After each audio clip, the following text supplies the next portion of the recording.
one thing that has always driven me is to be good in what I do, at least do my best.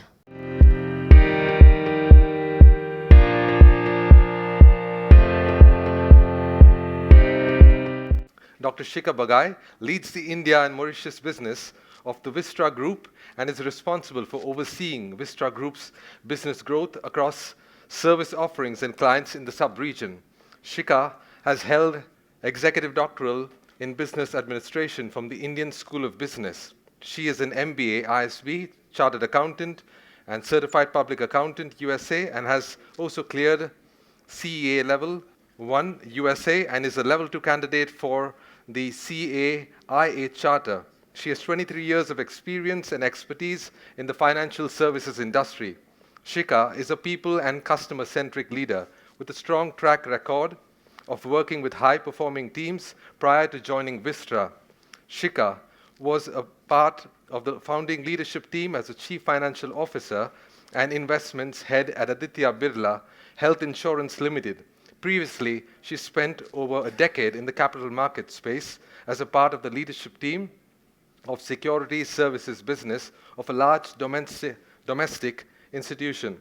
She started her career with ICAI campus placements as a part of the corporate finance team of the Taj Group of Hotels. Aside from a professional career and academic work, she's a strong believer in supporting the cultural heritage of India and pursues Bharatanatyam as a classical dancer. Let's put our hands together and welcome her on stage along with Dr. Mudit Saxena. A big round of applause, please. Shikha, firstly, it's such a pleasure to have you here today. And Thank you for having me here. Thank you, Mudit. And just tell everybody, how do you manage to pack in so much here? No, so it's we'll come to it. It's basically just a pursuit of excellence, nothing else. As you deal with more and more, you just want to be better at what you do and be true to your customers and be true to your colleagues and your shareholders. That's amazing. I mean, what more can you do, right? MBA finance, every possible qualification. I'm so glad that you're such a role model, right? So tell us a little bit about your personal side, right? Your daughter apparently has become a doctor now, I believe, right? So on the personal side, we all go through the pursuit of what would I say? We are so you're a mother, you're a daughter, you're a daughter-in-law, and then you have all these roles as you go through the journey. So in Bhagavad Gita's, if I have to take an extract from the Bhagavad Gita, then it's basically the different roles we play and experience, and therefore I think for me it's been basically about experiencing different dimensions of life, and therefore I have tried to be a good wife, a good mother, a good daughter, a good daughter-in-law as I walked the journey on the professional pursuits. And there was a dream. I started my dance when I was 4 years old, and then I had to leave it at 16 because of the academic pressures and other things. Life just takes over. And at my Arangetram, there was one statement that we had written in why I'm doing my Arangetram. It was like dance was a sordid, which meant that its presence was not very loud, but its absence was it brought pain. It was when it was there, it was there. But when it wasn't there, the absence was felt. And therefore, I went back to dance in 2016 and did the whole journey of a solo debut last year in the Arangetram. And other than that, yes, I have a daughter who's 23 and she's pursuing her internship. She's an MBBS. And like the struggles that all of us go through, her struggle is now to get a PG seat, and that's where we're heading. I mean, how can it, first it's quite a struggle to get into an MBBS program, right? I'm sure she's going to do so well. And I think, one of the things you mentioned, right? How is it that you're able to pack in so much? I mean, what is it that you do that a lot of men who have no responsibility still can't do? I think And this is, let it be an interactive conversation. It's a fireside chat, and Mudit and I are talking, but it would be great for this to be a conversation, and any of you who wants to, just chip in. In your career, take, so that's one of the questions. I'll come to that, yeah. So anybody else, feel free, let it be a conversation. So see, when we finished our chartered accountancy, at that point in time, you're absolutely right. It was like, or kyun karna hai kuch bhi, it doesn't really help. Around that time, we started to see listings of Indian corporates abroad on the US. At that was the point that ICICI got listed itself on the US stock exchanges. And it was a matter of time before the gaps aligned. At that point in time, Indian GAAP was very different from rest of the world. There was IFRS and there was US GAAP, and we were living in our own world. We had all promoter-driven businesses. But it was a question of time before you saw the gaps aligning.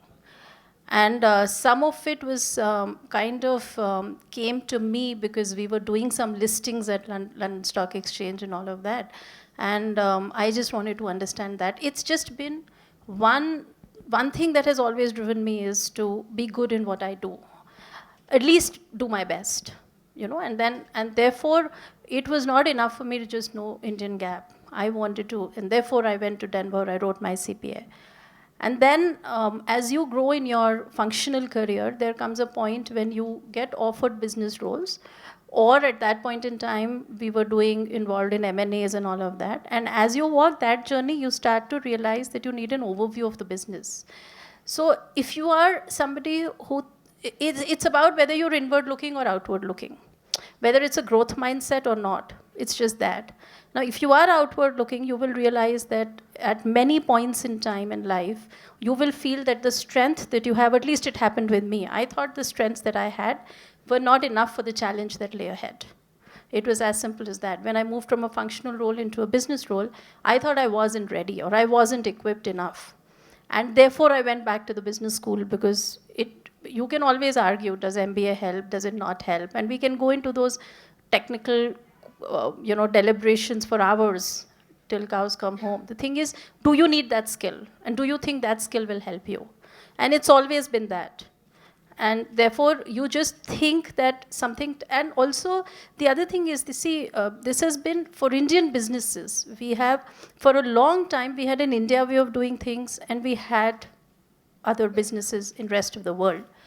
Now, while we are a very proud Indian and of the ways of doing things, the truth is that there are problems that have been solved in rest of the world as we go through the evolution of our businesses.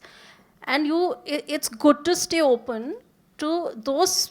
Why should I reinvent something that has already been solved? And therefore, why should we not be open to learning whatever has been solved and then take your own decisions? At least explore.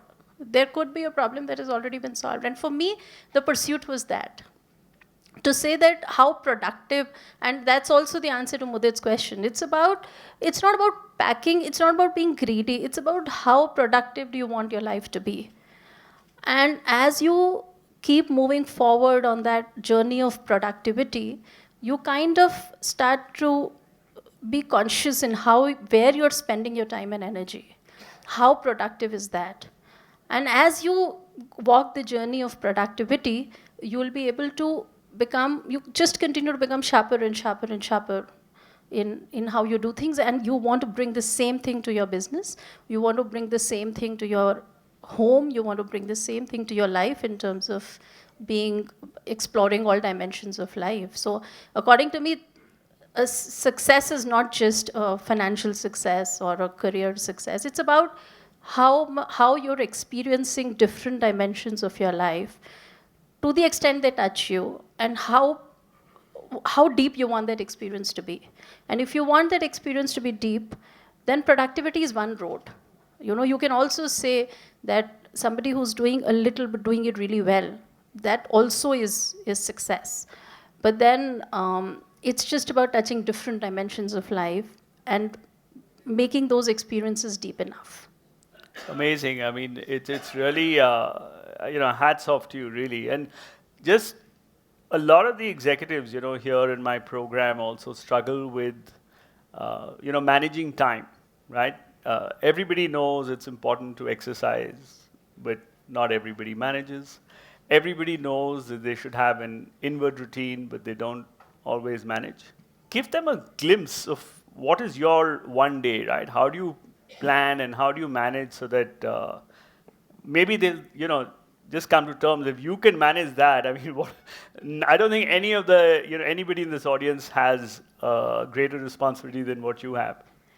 So I start my day at 4 a.m. With a meditation because the thing is that I deal with so much in my day that I need that anchoring. If I have not meditated, I have not, again, I feel that I'm not as productive, and I tend to flow. It gives me an anchor. Otherwise, in the day, I'm reacting more or I'm flowing more. So it's just that anchor. I start at 4 and then I meditate for whatever time that the meditation will take, because you get out of control beyond a point and the meditation takes over. And then after that, I go back to sleep.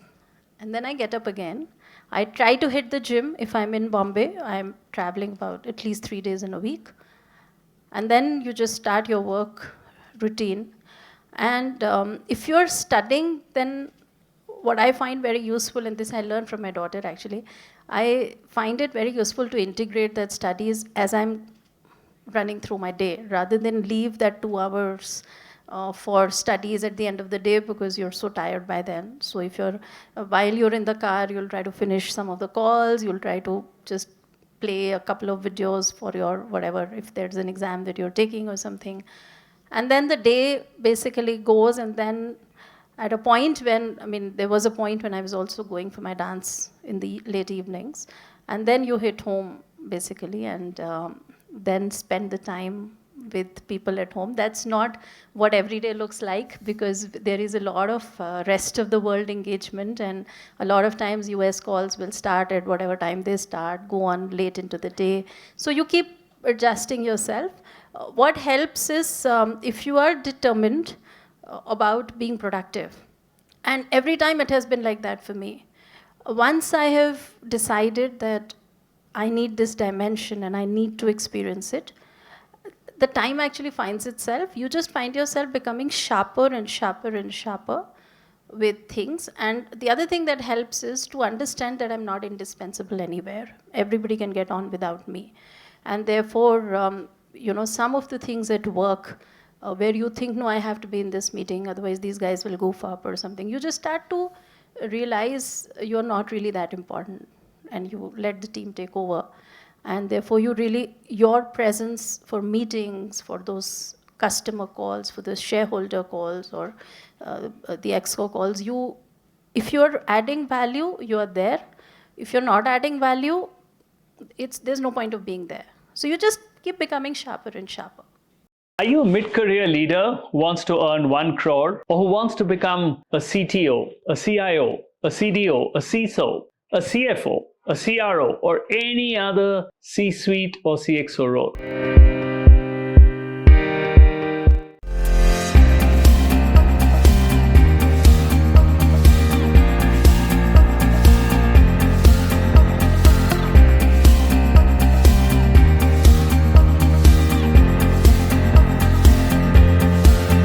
The road to the CXO is something that I know and I can teach you.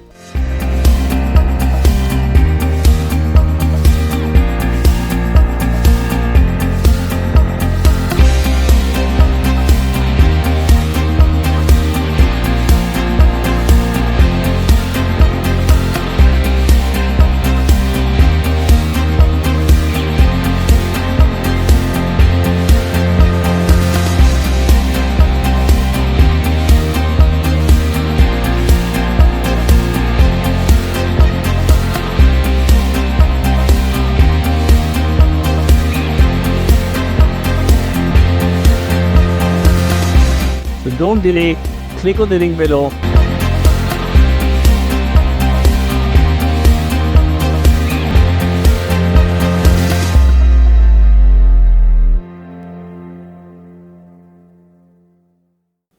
Amazing, yeah. To be able to, just pack in as much as you do, because it's really incredible. But tell us, I mean, we all know this, right? For whether it's the West or it's here, it's the business and office and all that is still considered a man's world, right? So how is it, what difficulties did you face as a woman leader to sort of move up the role and get to where you are, and how did you deal with it? Because there's so many, women leaders here in the room, and they'd love to learn from you. Yeah, so I would say, gender has never been on my mind, honestly. And that is the reason I keep coming back to being purpose-led and to keeping agenda always in mind and to being productive and to be true to that purpose and that agenda. Because, for instance, if you have to do your quarter numbers, or if you have to, in any role that you're in, if it is only that job that matters or that role that matters, believe me, everything else goes out of the window. And therefore, gender has never been on my mind. I can't help it, it's never been. I've never thought of myself. And in fact, I have always believed in keeping my femininity. I've never acted like men. There was a point in time when I was doing my CA, and I think I was the only girl in the firm. And there have been so many times when, you travel but that doesn't mean that gender is not on other people's minds. And it is true that every time that it came to that important role, there is a disadvantage that you feel as a woman. You have to prove yourself harder, especially when it comes to typical roles like sales or CEO roles. Those roles are, I would say that probably the West or the Western world thinks less of it, but definitely there's a disadvantage that you have, and you just have to work harder. You have to work harder. But it is also true that for those coveted roles, it is only and only the person's competency and capability that matters, because too much is at stake. And you can just happen to be a woman. So there have been roles when I just happened to be a woman, but it was given to me because of my own capability and what I brought to the table. And that is true for a lot of roles. There have been mindsets that I have dealt with. There have been many, you kind of get bucketed into a box. Especially, some of the conditioning, like I wear a lot of saris. And it's like if you're in a sari, you're a woman, you're holding a finance portfolio, people think you can't be that good at business, because business is about running those client conversations, wining and dining and all of that stuff. So I won't say that at different points in time, conditioning has not come in. You just have to be true to who you are. And if you're really good at that job, you will get it. I mean, I would encourage all women to say, don't have gender on your mind, because it's not important. That doesn't mean you will not face it. But every time you face it, just kill it. Kill it with your competence and kill it with your capability. I'll come to you. And instead of, I've also seen a lot of women complain about it. To say that, why is it that I have to fight harder? That guy got the job. That is unproductive. To me, that is also unproductive. Be so good in your job, and it could be unfair. You could just say that, why do I have to work harder? But you're dealing with conditioning. You're dealing with people from different walks of life. You're dealing with people who've been conditioned a certain way. And at certain point in time, you just understand. Sometimes I've had a room where, some of the promoter group, there is a typical, in India, and I'm sorry, this is a closed room, I'm just, sometimes men want to just give galis when they're really frustrated, because you're actually seeing each other, you're seeing the group in their best and the worst. And when you hit high stake stuff, sometimes you lose a deal, sometimes you lose a deal because of someone, sometimes something hasn't worked out, or sometimes you're just very upset. They want to give galis. And this is now, a lot of women would kind of, say, this guy doesn't know how to talk. He better behave himself.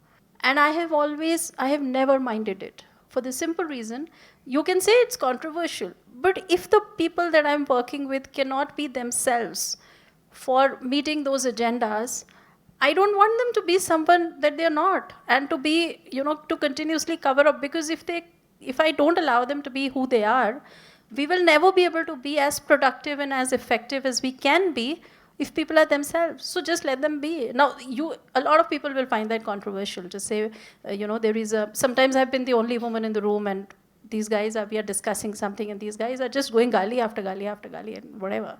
That doesn't mean that you encourage it. You just allow them to be who they are. And as you progress, there are a lot of men who would be responsible for there is a lot of support that you get. So it's both ways, sometimes women get in the way. Sometimes men get in the way. It's really not about gender. It's really just about who that other person is, what his or her make is. But if gender is not on your mind, I promise you nothing can get in the way. It's only a question of whether it's on your mind or not. And if you don't mind taking those, don't get irritated. It's okay. You have to work harder. So it's all about being productive and being agenda-based. I think there are 2 women here who wanted to say.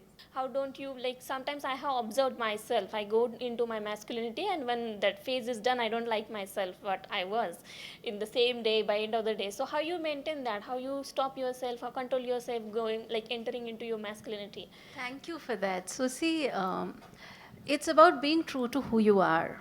Now, it's not that you do what you do for the sake of it. You don't wear saris for the sake of it. You relate to them, you love them, and therefore you are true to who you are. And I work with foreigners all the time.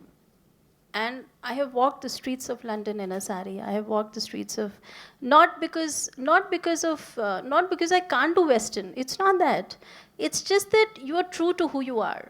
It's really not about labels. It's just that at every stage, you are true to who you are. And if you have that conviction, nobody else will mind it. And then you have to live with the price that you pay for it. So sometimes you will be labeled. I walked into a Zara store where the guy started talking to me in Hindi, thinking that I don't know English or I'm uneducated. And you deal with it. So allow people to show up as they want to show up. And you be true to your core and be productive in your own space. To say that, end of the day, I'm not responsible for how productive everyone else's life is. I'm only responsible for how productive my life is and how I'm impacting people around me. And if you just stay true to that and true to who you are, the way finds itself. Hello, Dr. Shikha. I'm Uzma. Actually, I had 2 questions in my mind, but one you have partially answered and other one she has partially questioned. But I would still like to ask that question. First one, yes, it's a little controversial, but I'm sharing my opinion. Women shouldn't be given a position in leadership just because she is a woman. She should be in Nobody does that, believe me. Yeah, that's exactly what Nobody does I that want today. to ask. Yeah, they don't. It's all about, it is the other way around. You will be competent and capable and yet not given that corner office because you're a woman.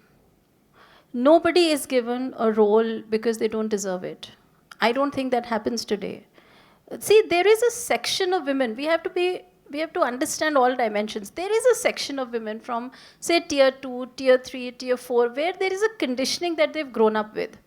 Now, you have to encourage those women to say that you're as good, because they have had a disadvantage. But for girls, otherwise, girls, daughters in our homes, or the way our fathers raised us, or for people in the metro cities, I don't think any homes are discriminating anymore.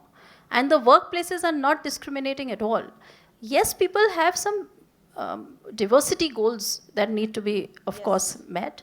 But there you're saying if a man and a woman are equally capable for certain sections of jobs, then prefer a woman. And that's just an encouragement for certain sections of women who have had a disadvantage as well, right? So I'm really not one of those from feminist camps at all. Right. I'm all for meritocracy. Yeah. But I know that as stakes get higher, nobody cares whether you're a man or a woman, because the stakes are so high.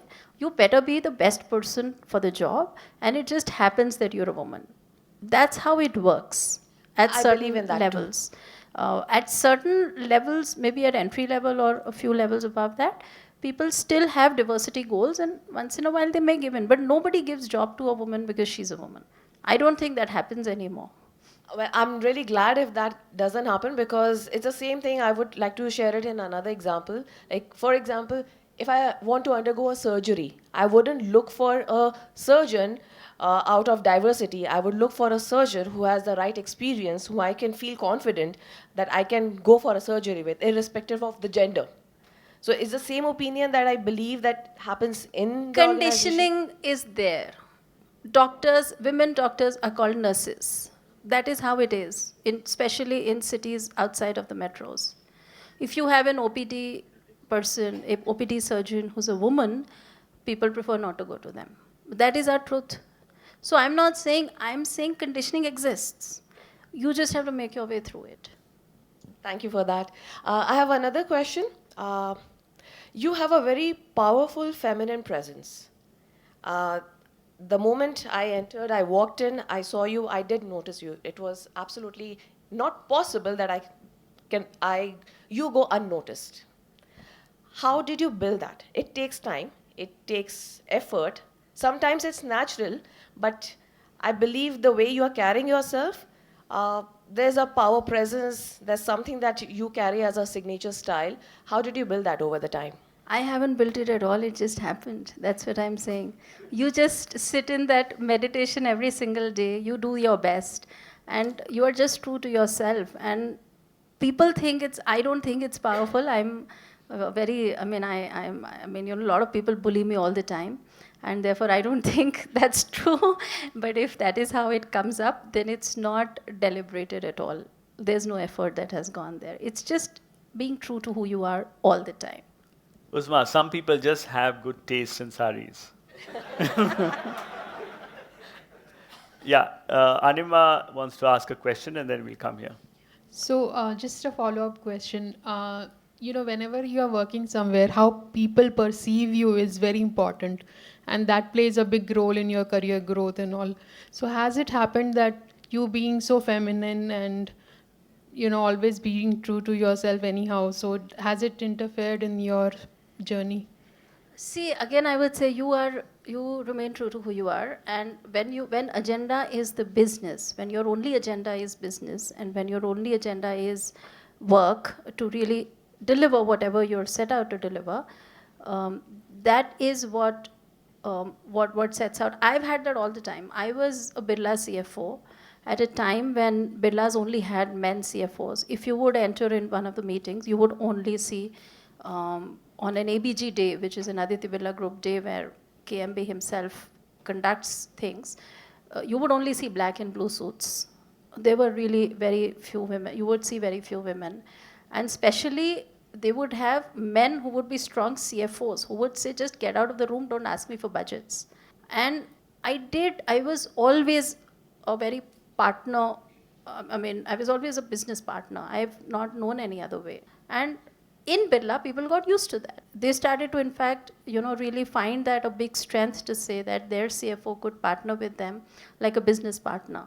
Similarly, today I deal with a multinational where I deal with executives who are from other countries all the time. And every time that I think that something that has been decided is not for the good of the business, I never hesitate to word it, to go back and talk with strength. Why? Because I don't have the agenda of building a perception. This is where we go wrong. We think it is important to build a perception, just like you said.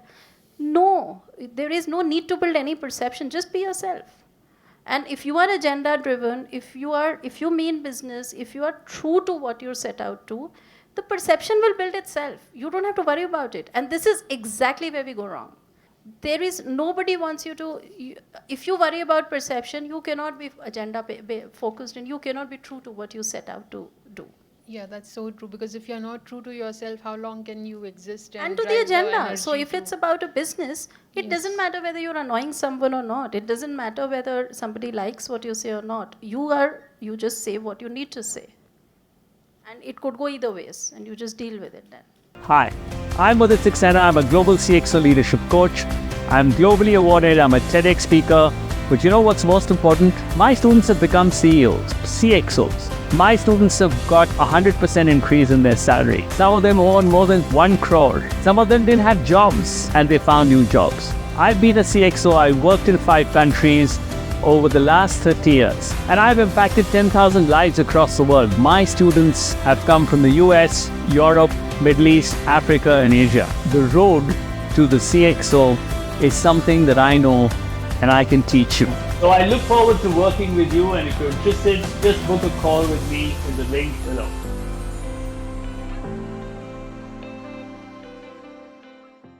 Thank you so much, Shikha. In fact, very inspiring talk. In fact, we all women have our own set of challenges, and yet I think men also have their own share of challenges. I think you rightly pointed out. We'll hear some of the men after this. Yes.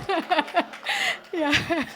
So yeah, you rightly said we shouldn't be gender biased, and we have our own challenges to deal with.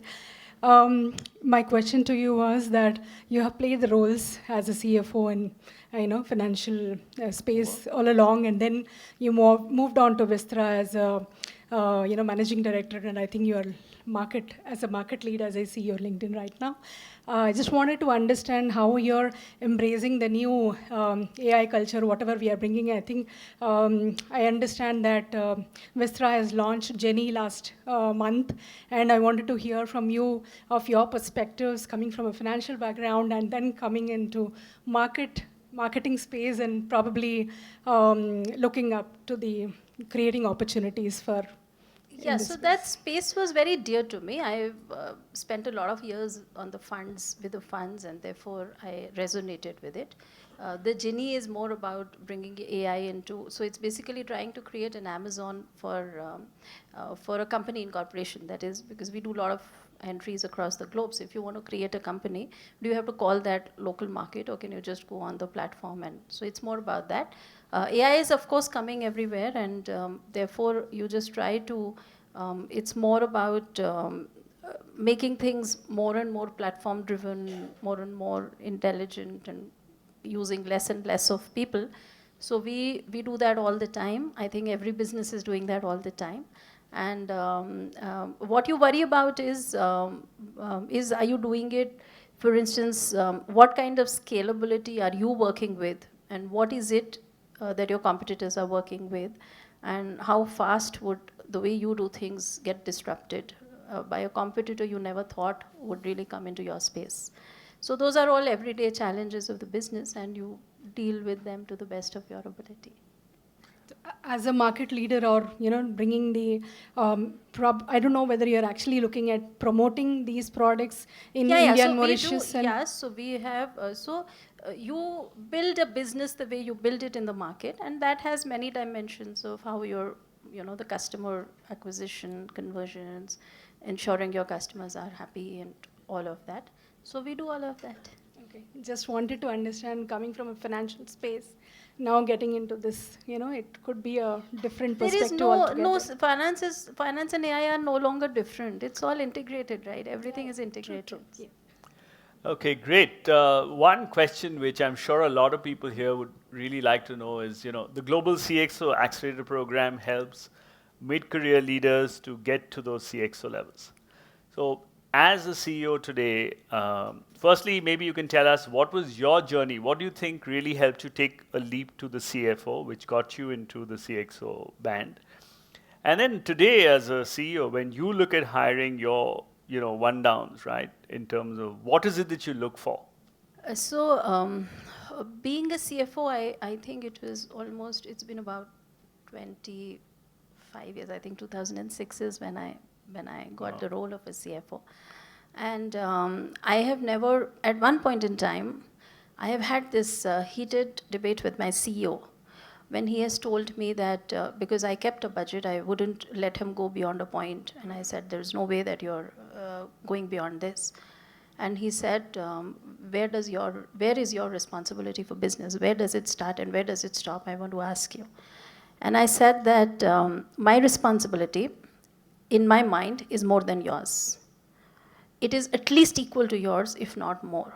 So I have never thought of myself as a CFO. I have always thought of myself as a CEO. And not in terms of designation. in terms of my responsibility for the business, how we were growing, where was that business going, what kind of valuations were we driving, what kind of customers were we attracting.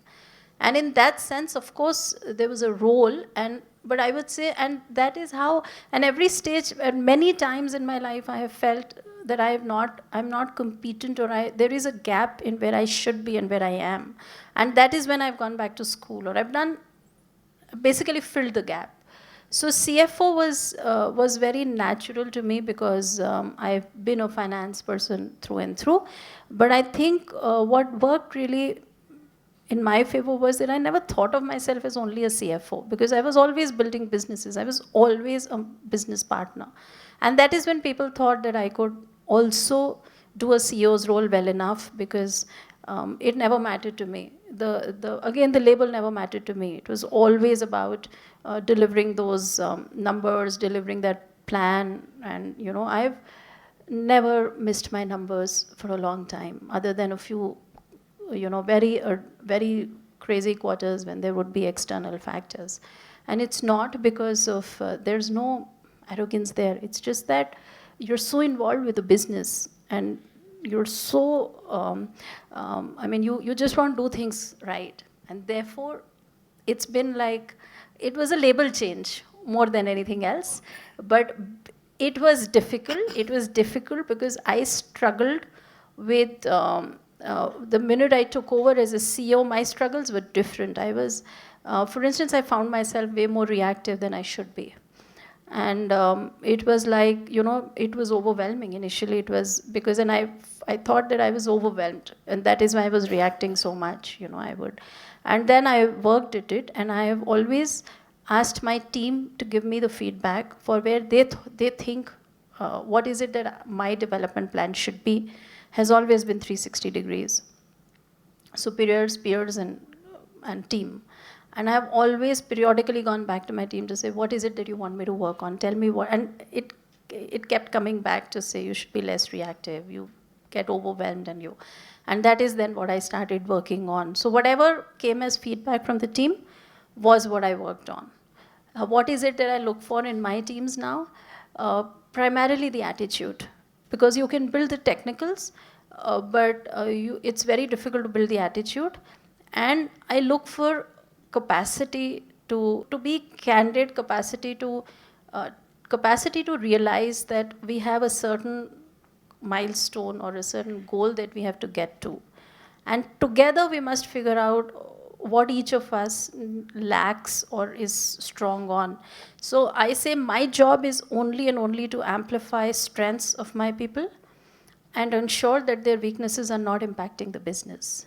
That's what my job is. And if I can just, therefore, make people see the best versions of themselves by continuously magnifying their strengths and ensuring that their weaknesses don't come in the way, then that's a good cohesive team.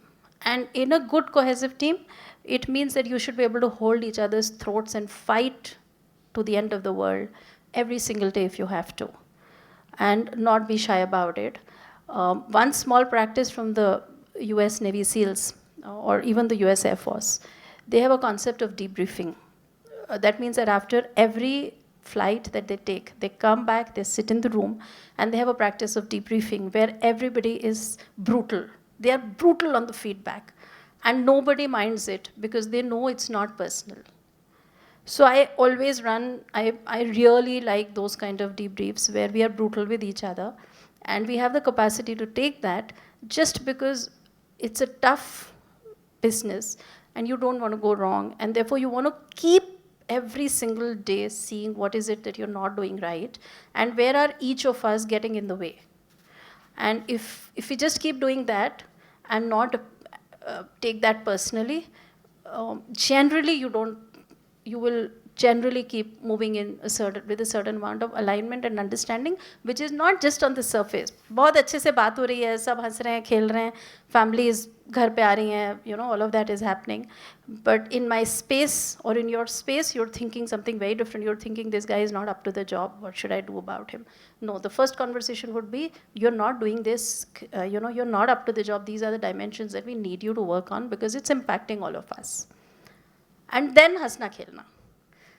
So Super, super. On that auspicious note, I mean, what a lovely, way to connect and, holding each other accountable, right? So there's a certain amount of trust that you obviously build in the team, right?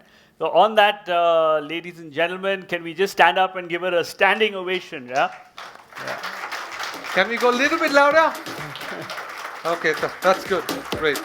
We'll now have a round felicitation for her, where Dr.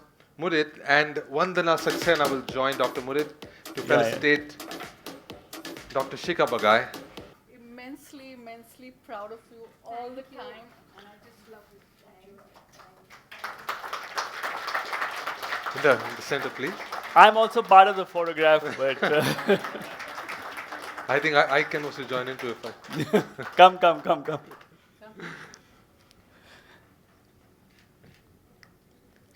Thank you, Dr. Bagai, for that illuminating discussion on executive focus and the business of focus in terms of what truly matters.